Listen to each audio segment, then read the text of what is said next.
ណាថ្មីភ្លាមពេលវេលាដ៏រីករាយនិងចំណេញក៏មកដល់ភ្លាមដែរគឺកម្មវិធី Premier Deal នឹងប្រកបឡើងនៅថ្ងៃទី25-26 ខែមេសានេះ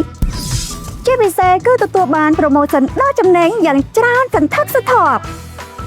នឹងទទួលបទពិសោធន៍បាយព្រោះ Party ដ៏រីករាយដែលលើកនេះកម្មវិធីរបស់យើងនឹងធ្វើឡើងនៅគម្រោងភូមិមរកតតំបន់60ម៉ែត្រនៅក្នុងទីតាំងផ្ទះគំរូ Villa King Majestic ចាប់ពីម៉ោង 9 ព្រឹករហូតដល់ម៉ោង 6 ល្ងាច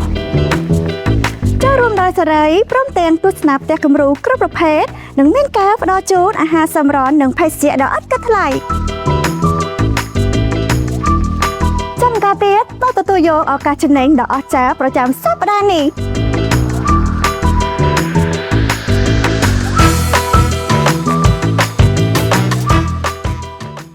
ក្រុមដំបូលមួយមានភាពកក់ក្ដៅ